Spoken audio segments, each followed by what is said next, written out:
Hi, so patch 7.1.5 for Legion has gone live in North America. It's about to go live in Europe. I've already brought out my Essentials guide for the PvE Retribution Paladin that is updated for patch 7.1.5. Hopefully we can get that out to more people than brought out for the Legion one, which did really well. But I have been asked for like a companion guide, a really short, focused look at just the changes. So people have already been playing Retribution, have already seen my guide, know what they're doing with Retribution, and just want to know what changes are coming with this patch. So let's have a look at it. Before we do that though, this is really important. I want you to have a look at this.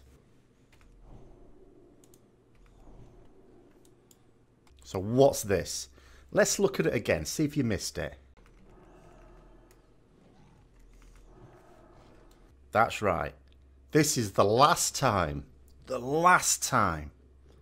on the eve of patch 7.1.5 in Europe that I am ever going to have to put Greater Blessing of Might on players. Yes, thank you. So let's look at these patch notes. So the first one, the damage done by most Retribution abilities has been increased by 12%. This is to compensate for the aforementioned Greater Blessing of Might. Some people were actually managing to get 12% of their damage from this ability. Not me, no. I don't have 3 Shadow Priests in my raid guild. I'm having to put it on people, and sometimes those people do really good damage and sometimes they won't. The chance of me getting all 3 right, very, very slim. For me, it was typically doing about 7% of my damage. For me, this is a definite buff. It may be tuned again. Anything here may well be tuned down or up. But for me, this is a net benefit. Retribution now gains a plus 100% damage bonus to Consecration. This now makes Consecration viable in Mythic Plus dungeons. I am now going to take this talent when I run dungeons, assuming I remember. Some raid bosses will just have to consider it. I'm not expecting it to be useful on raid bosses per se. Certainly not the ones out at the moment. We'll play it by ear for that one when Nighthole comes out. But for dungeons, absolutely you could take this. Yes, mobs may well be moved in and out of it a little bit, but especially with large packs, it's going to do lots of damage even if they're not in there for the full time of it. Divine Hammer damage has been increased by 100% as well. This puts it back on the menu for Mythic Plus dungeons. Again, I'm going to be taking this in dungeons.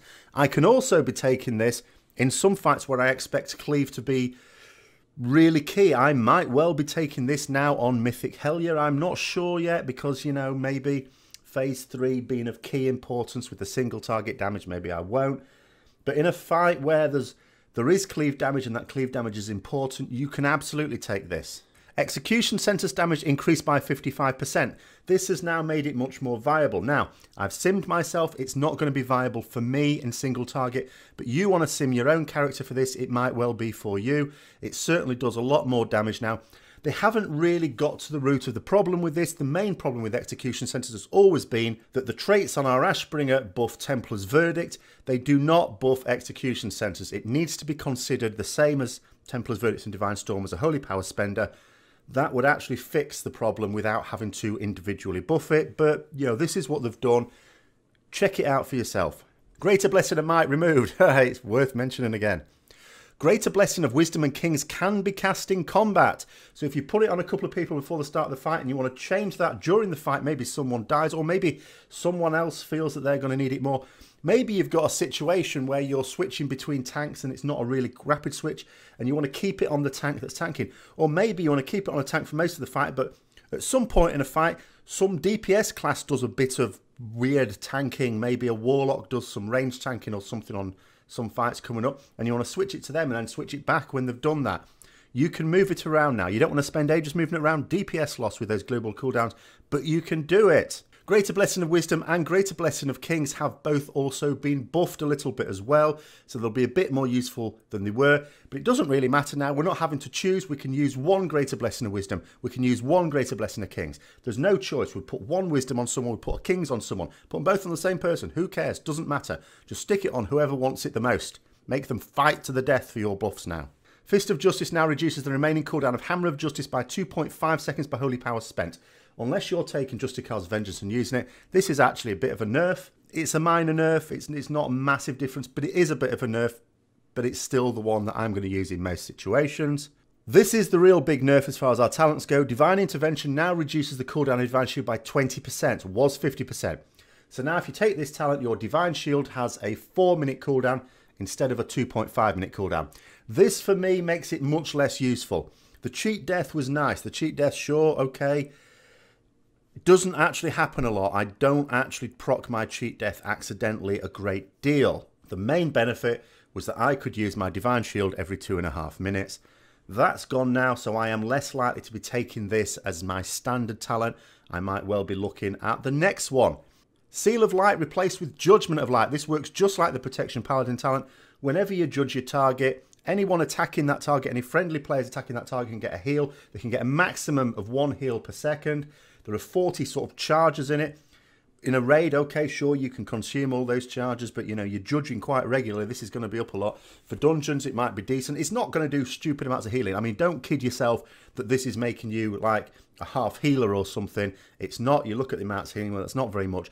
But you know what? It's better than nothing. It's a bit like the Divine Storm doing healing when you've got your Ashbringer advanced. It's a little bit. It helps. Word of Glory healing has been increased by 33%. This was needed. It was sort of useful in dungeons. Sometimes I felt it fell behind there. It didn't seem to scale so well. They've buffed that a little bit. Might make it a bit more useful in dungeons. If you don't want to take eye for an eye, maybe you think about Word of Glory. It's still got the same issue that it's costing holy power. Big DPS loss to use it. But you know what? In a situation where you think, people are going to die here, you can fire that off and maybe I'll be able to save people. Another big thing you're going to notice when you log in is your stats have gone down. This is affecting everyone. This isn't for Retribution Paladins. The amount of secondary stat you need for like 1% of each of them has increased. It's hit versatility a bit more. This might mean you need to sim yourself to see where your sort of stat weights are. If you want to check your gear, maybe some other gear is now a bit more of an upgrade. What's much more likely, so let's say you've been holding on to a medium ring or neck especially, you might find that if you've got a higher item level in the bank, that actually that is now a bigger upgrade. So you're going to need to sort of check through your gear, resim yourself, have a reassessment of all your gear because you might find that a different set is now better. Hope you've been holding on to those high item level pieces that weren't upgrades before because maybe now they are. We've also had a couple of legendaries nerfed, 1 legendary majorly buffed, and 2 new legendaries.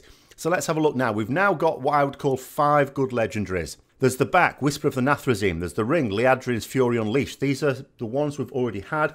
They have both been nerfed, but they're still good. Do you know what? They're still some of the best.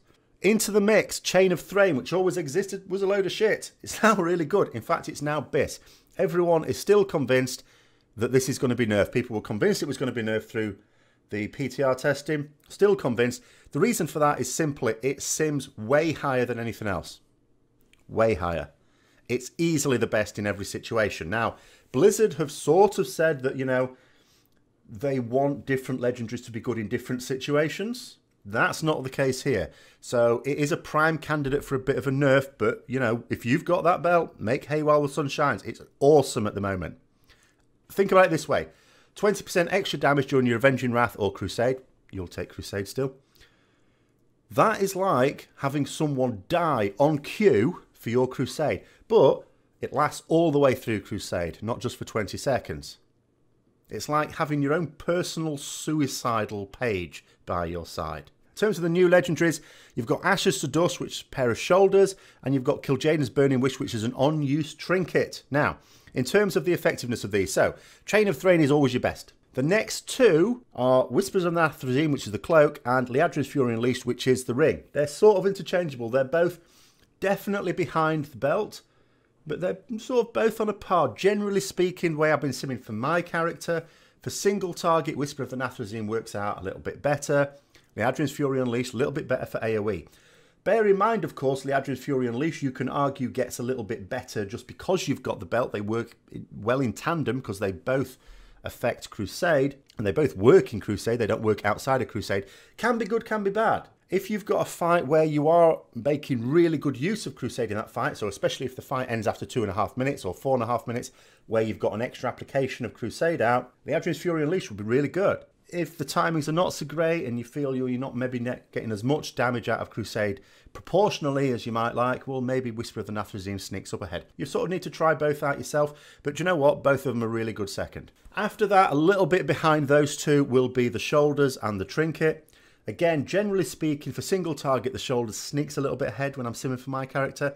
The trinket sneaks a little bit ahead for AoE, but it is on you, so in terms of How you can use it sort of depends. You know, can you use it on cooldown in an AoE situation? Mythic plus dungeons could be pretty good. In terms of trinkets, nothing's really changed. We're still going to want faulty countermeasure. We're still going to want, you know, high item level, potentially Horn of Valor if we can't get that, or a memento from Morph Souls, or Eye of Command for pure single target fights from Karazhan. A good solid stat stick. Get a high item level stat stick off Odin, preferably crit or versatility or maybe haste. Depends where your haste is. Now when Nighthold comes out, of course, different matter. Second to last boss, Elisand drops Convergence of Fates. This is a trinket which reduces the cooldown effectively of our Avenging Wrath. Not predictably, because it's based on procs. So we have to attack things to actually get that effect. That's going to throw Faulty Countermeasure and Horn of Valor out of sync, so it's going to devalue those trinkets. Doesn't necessarily mean that you can't use those trinkets. It just means that you'd be using it every second crusade instead of every crusade, so that massively devalues it.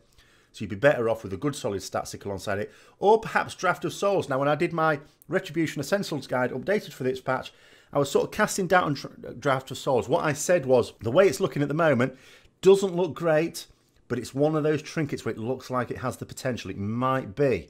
And sure enough, just as the patch was being launched, they actually buffed it. They reduced the cooldown of the on-use effect on Draft of Souls. This is the one that drops off cooldown, the last boss in Nighthold. So you're not going to get it for a while for a lot of people. It's still going to be a lot better for certain other classes like Warriors especially, you would think. But it's now looking a lot tastier because with the reduced cooldown to about 80 seconds, you can be potentially using it with Crusade. That can massively increase the damage you're going to get out of this thing. So Draft of Souls, I'm still going to say watch this space, but it may be a decent one if you can get a reasonable high item level version of it. Or one that's commensurate with your own item level, I should say. So there we are. That was a relatively short update on all the changes to Retribution Paladin for PvE purposes in patch 7.1.5. Hope you've enjoyed it. Hope you found it useful. If you did, don't forget to like, comment, subscribe and share. Until next time, I'll see you later.